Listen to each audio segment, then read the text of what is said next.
صباح الخير.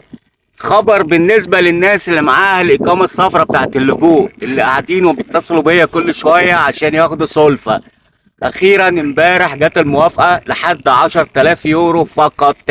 لازم يكون معاك عقد مفتوح لا يقل عن سنة شغال، وتبص كويس في الكود يكون مكتوبة فيه 365 يوم. في الصفحة التانية بعد الأسامي على طول هتلاقي مكتوبة في 365 يوم.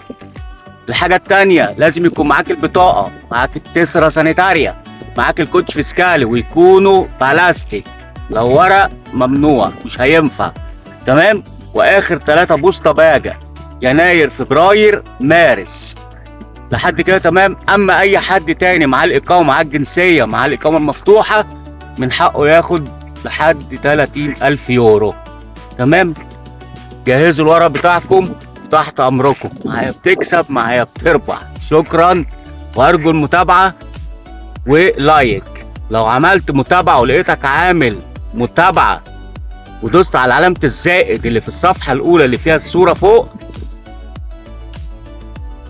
احتمال ما اخدش منك كمان فلوس. ماشي، مش هاخد عمولتي. تحياتي.